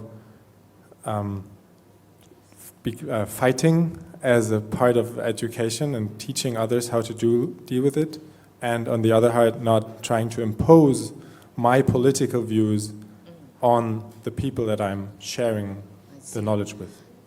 Shall we ask this question for all? Because I have from Fiore, when you said about the emotion, passion with the academia in order that they feel it. So that point also very, very important. I don't know, the fighting and imposing, that kind of thing. But we will go, that's for the question over there before we come back to Fiore. Can we have a microphone to collect the remarks first? Yeah, please. Yeah, and yes. There is one issue that struck me during these days and during the panel discussion, that we always talk about how to be inclusive and how to bring education into a group dynamic and be inclusive. But I was also wondering, what of those young people or children who struggle with a group dynamic, the introverts, and I always think that the rights of the introvert is so often also overlooked, who do not want to work in a group, who don't want to work in a community, who need to have that solitary experience of learning. I was just wondering what people's thoughts on that are. Okay, very good point, a group dynamic and young people. So Vandana have her remarks, may have a microphone. Can you give the microphone to Vandana? Just some reflections on the interaction that's taking place. The first is, when we talk about changing education, it's already changing. It's being dismantled. So I think we need to find ways in which, while we create new systems of learning and education for right livelihood, we also defend public education. Yeah? While changing the educational institutions to reflect more what is needed by society, because I think privatization of education is bringing more young people on the streets than any other issue. Every country. And this could be a role that the right livelihood could play, a little monograph on education for the future, combining both the resistance against privatization as well as the positive alternatives of so many of the laureates doing things differently. The second point I wanted to make is, and this is related to Alexander's question, I think what basically the industrial age and the fossil age gave us is this idea of separate essential objects, including other people. So when you relate to other people as if they're an object, you get into the guilt trip, oh, I'm imposing my political opinion. But when you realize you are in dialogue, all of your intelligences are at work to understand the other person too. And so I think for the future, a central issue, whether it's respect for the rights of Mother Earth or for respect of people and their subjecthood and their agency and their ability to know, is self-organization. Gandhi called it Swaraj. For us, the struggle of the seed is the self-organization of the seed. That's where we tell Monsanto, no, you don't invent it, it's not a machine. It's not an object. It's an embodiment of evolution. And I think the core of alternative education is recognizing that every person is a knowing subject. Different ways of knowing, including the introvert, and respecting all of that individuality, which would then solve the problem of us bringing cooking up to the top and the unemployed MBA as the unemployed MBA of the future. Okay. Now we ask the last round for each speaker. Please, maybe we start from Raul because you want to interact with Alexander. I think that most of our current systems of education, formal particularly, are all them colonized by most of our worst techniques of destruction of people and environment. Thus, we need to take care that our current systems, our current programs in our faculties, universities, are pushing and improving the current system of destruction. When we said that how to fight and how to be protected when fighting, we can do this without introducing particular ideologies of people that teach this, because you are providing skills, tools, and particularly within this big group of laureates, there is lots of skill, tool, recommendation, techniques for fighting, for obtaining change, and you don't need necessarily to connect all these things with a particular ideology.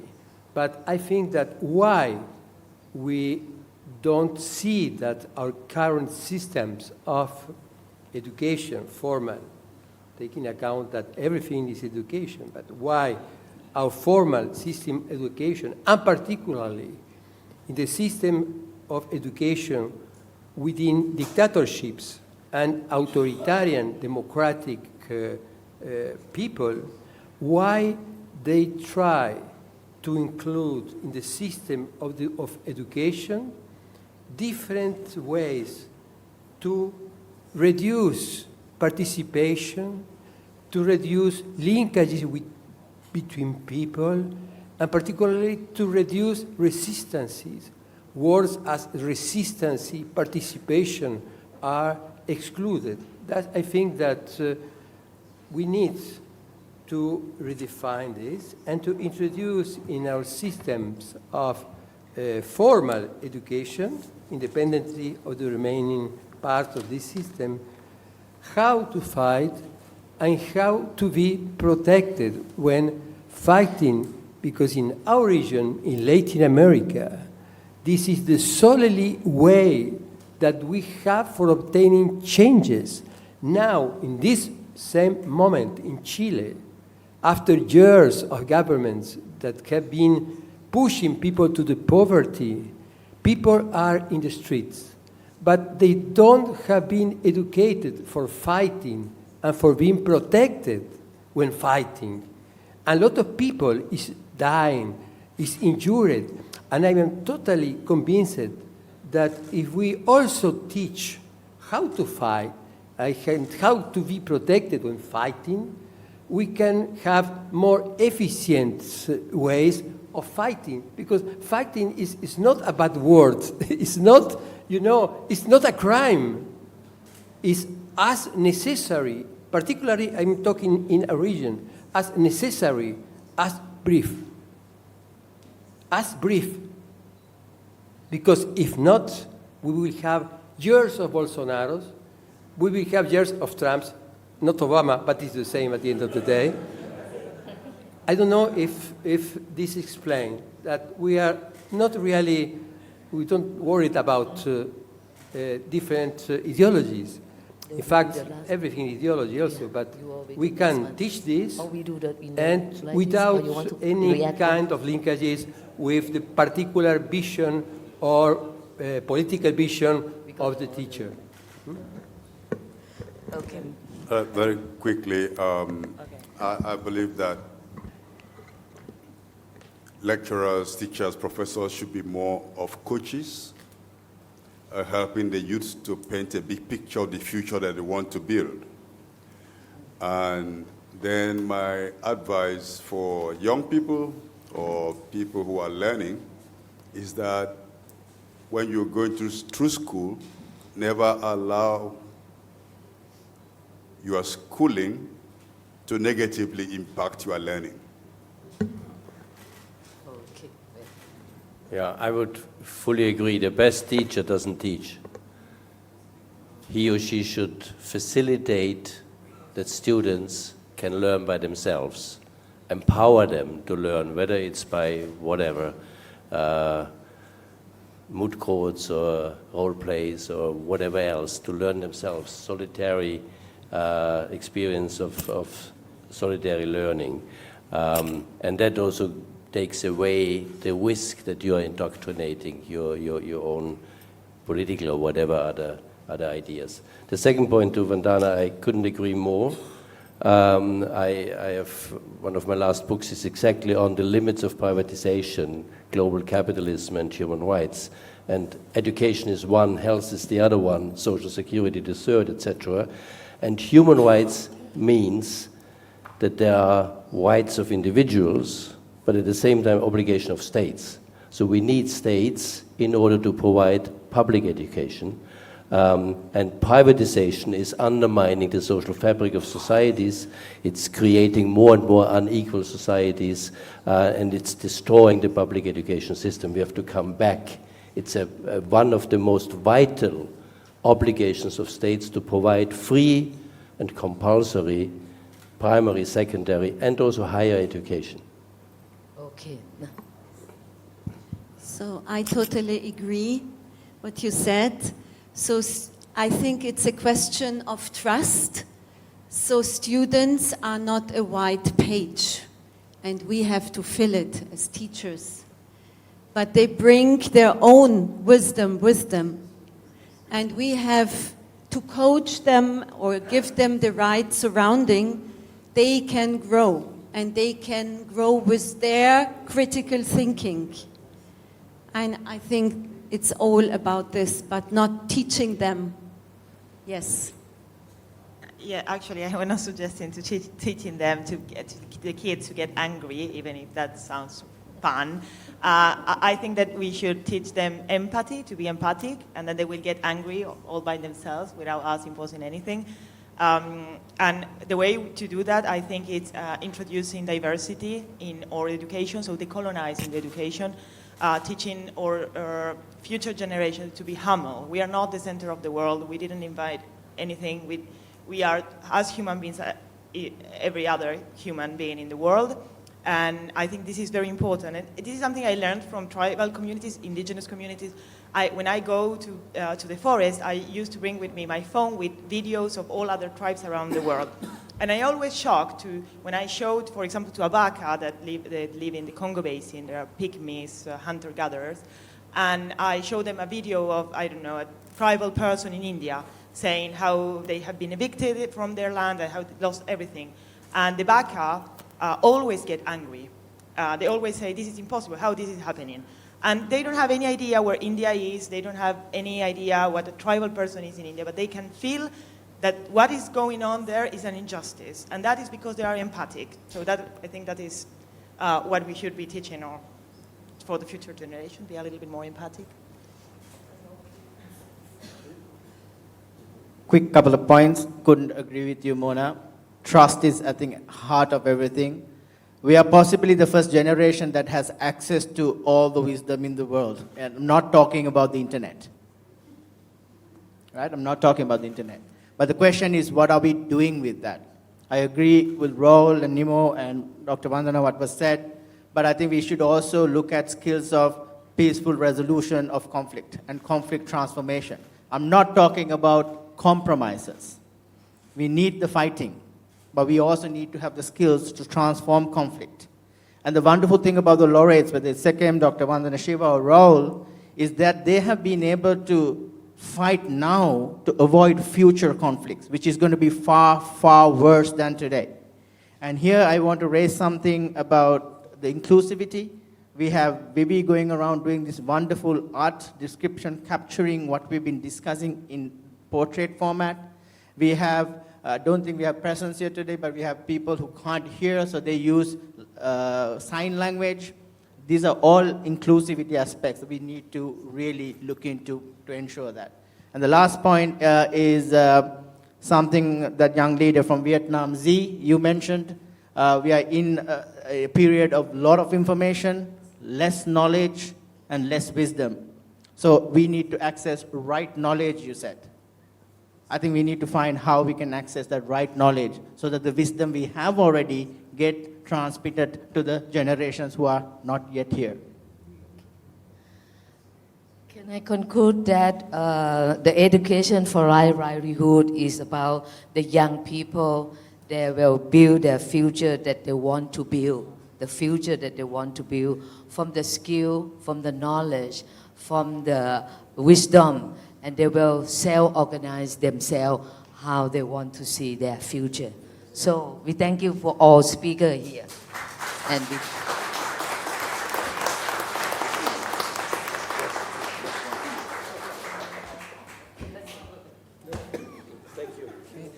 Warm thank you to our moderator and the panelists.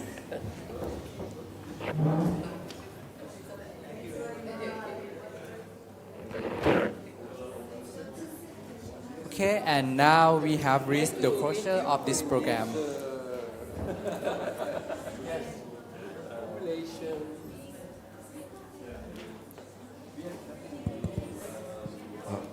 Okay, you can hear.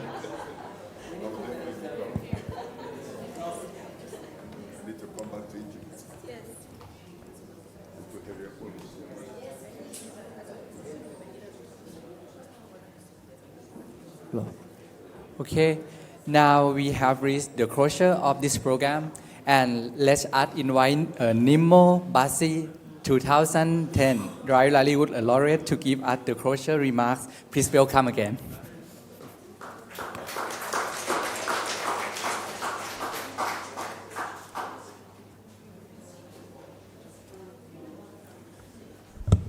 Thank you very much. You're going to permit me, I'm not going to make a speech. I'm not making closing remarks. I'm not doing what you expect I'm going to do. We're going to read a poem together. Is that okay? Can we do a poem together? All right, so it's a poem I wrote in 2010 in Cochabamba, Bolivia, during the People's Summit on Human Rights and the rights of Mother Earth. Now, I'm going to request you, please look this way for a moment. I want to see your eyes and your faces. Now, I'm going to request that when you will say the chorus, I will not dance your beat. You see the one-liners? Then I'll say the rest, and then you just keep on repeating that. Is that okay? Can we try it? I will not dance to your beat. I will not dance to your beat. I will not dance to your beat if you build walls to hide my face and demolish my home. I will not stay silent if you disenfranchise me and deny my roots. I will not dance to your beat if you call plantations forests. I will not sing with you if you privatize my water. I will confront you with my fist if climate change means death to me but business to you. I will expose your evil greed. I will expose your evil greed if you don't leave crude oil in the soil, coal in the hole, and tar sands in the land. I will confront you and denounce you if you insist on carbon offsetting and other do-nothing false solutions. I will stand against you if you remain a climate outlaw and push forest communities away from their land. I will drag you to the International Criminal Court if you commit ecocide on the altar of profit and care nothing about the earth, humans, and other beings. I will make you drink your own medicine if you fight against Mother Earth and set mirrors in the sky to mask the sun. I will not dance to your beat unless we walk the sustainable path and accept real solutions and respect Mother Earth. Unless you do, I will not and we will not dance to your beat. Thank you for that extra one.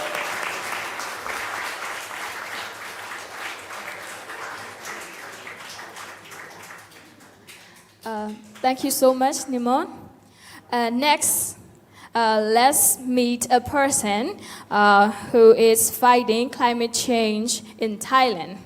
She is 12 years old and she's part of Fridays for Future. Please welcome Lily Sati Thanasan.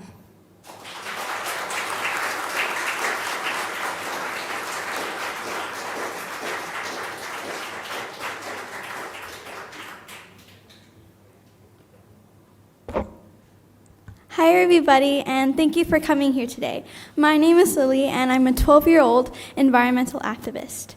And I've been working on my projects for the last 4 years. And during that time, I've been talking to adults and trying to make change. As we all know, there are multiple environmental issues that we are facing right now, and they're only going to get worse. As I've been taught in school, if there's a problem, we need to fix it. But there's multiple ways that we can solve this problem, but one of the ways are education. Education, teaching kids and adults the importance of our world and where they live on. Teaching them to be more sustainable and teaching them the right things so they can move forward and have a better lifestyle.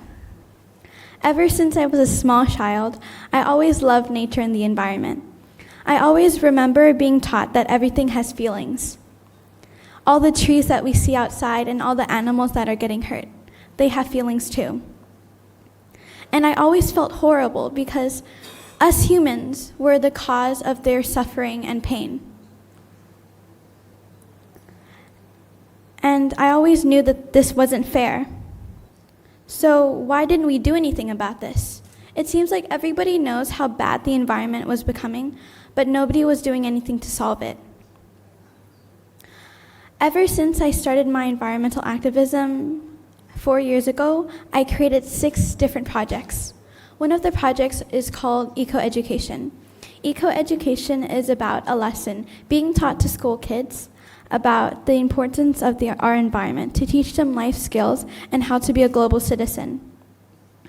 To also have a better mindset, to teach them how to have a better mindset, so they can change the environment and so they can change the world. And the whole point of education is to teach people things that they didn't know.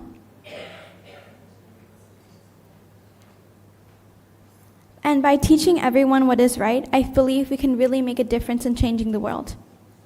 We talk a lot about change and always want to change, but now we have to change our actions and dream better for the future. I don't want a future covered with plastic. I don't want a future with air that I cannot breathe. And in the end, us kids know why we create all this toxic waste. And us kids all know why we cut down trees. It's because of the money. And in the end, money cannot buy the world back. My generation is facing many, many issues, and it's time that they are fixed. I always get questions like, "Are you scared for the future, Lily?" And the truth is, yes, I am terrified because I really don't know what's going to happen.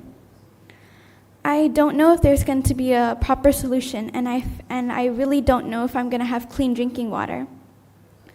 And I know this because I've seen this happen already.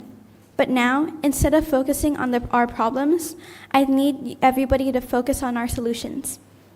Thank you, everybody, for listening to me today, and everyone here. And I would like to leave you all with one question. What would your perfect world look like? And whatever the answer is, I hope that everyone can strive for this to be a reality. Thank you. Okay. Thank you, Lily. You are an inspiration. Now, our last activity for today is from youth representative at the conference. They have been with us for 3 days now. Let's see what they are going to do for the last session for today. Please welcome youth representative. Are you ready?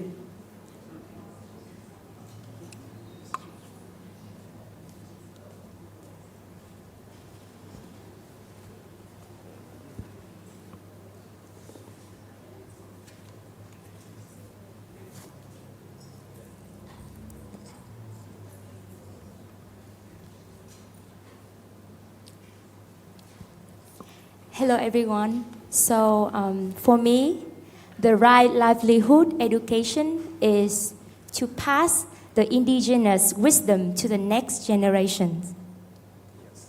For me, it's self-awareness and forward with the passion.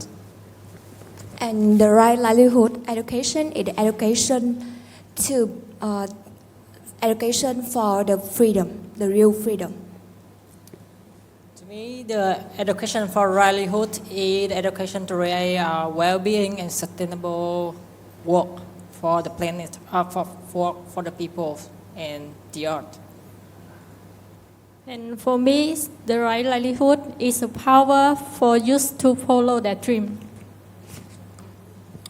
For me, right livelihood education is about the holistic educational process to help address the diverse emerging issues towards bringing the holistic and authentic beings.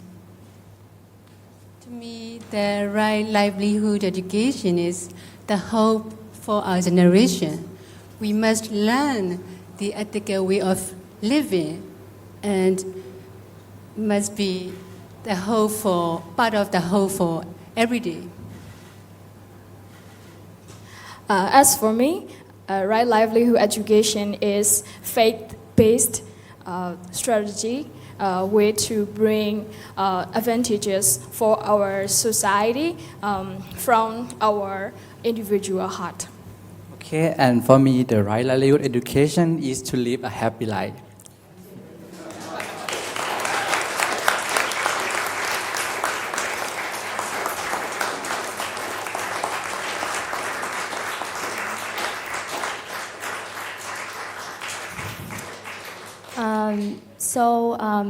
On behalf of the young generation, I would like to express my deepest gratitude towards all the organizers, including the Right Livelihood Foundation, the Livelihood College, the School for Wellbeing, the Global Campus for Human Rights, the Chulalongkorn University for bringing us here together. After a few days of the conference, our youth group had an opportunity to learn valuable wisdom from the laureates and listen to the task that you and us, the next generation, to carry on.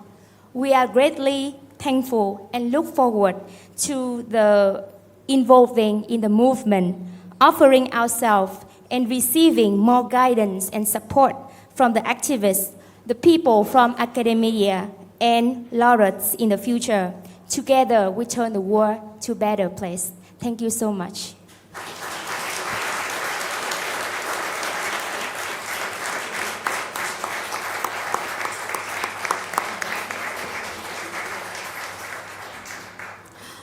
Thank you so much for our youngsters.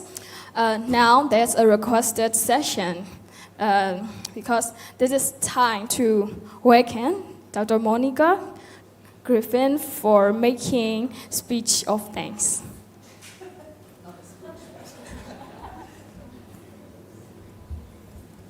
No, thank you so much, the youth who had participated. You have thanked already all the institutions. But I think we have to thank also people. We are persons which we have to recognize and acknowledge. And that's not only institutions. So I would like to thank you both, Chen and Sun, for the nice moderation during this day. I think you led us through the day. That's very important. Thank you.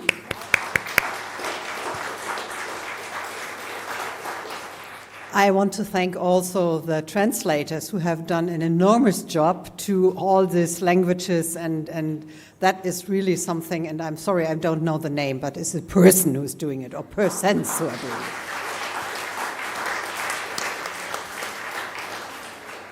And of course I want to thank the organizers who have done all the work preparing this in Stockholm, in Geneva, and in Bangkok. So it's Kaiser and its team, it's Hans and Walapa and their teams, and also here in Bangkok, all the people who have worked on that. Thank you very much for all the work you have done.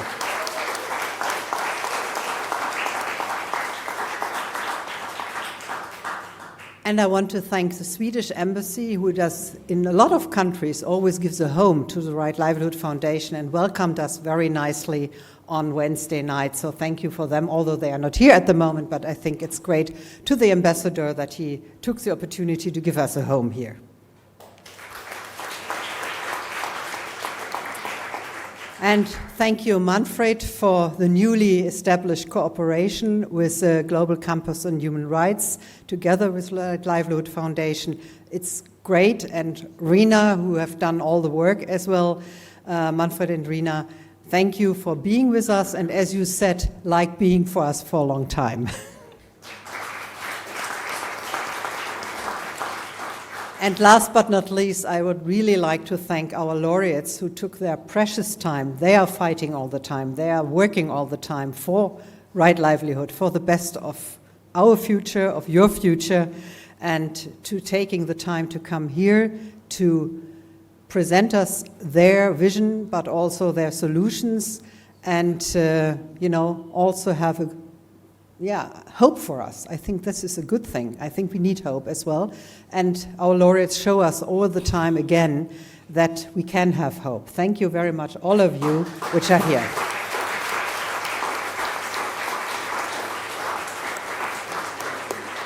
And last but not least, all the participants who have been here to listen, to probably get some spirit, get some hope, and go home with the idea that you can do something, that you can change the world, that you can have a hope for the future. For me, it was quite good all the past years. Each time I was very down in my mood and thinking about the bad things of the world, I always thought about all these laureates which work in much worse condition than me in Germany, and thinking, great, they are there, they are standing, we can do that, and we can do it together. Thank you very much for all of you being here and bringing the hope to all your compatriots. Thank you.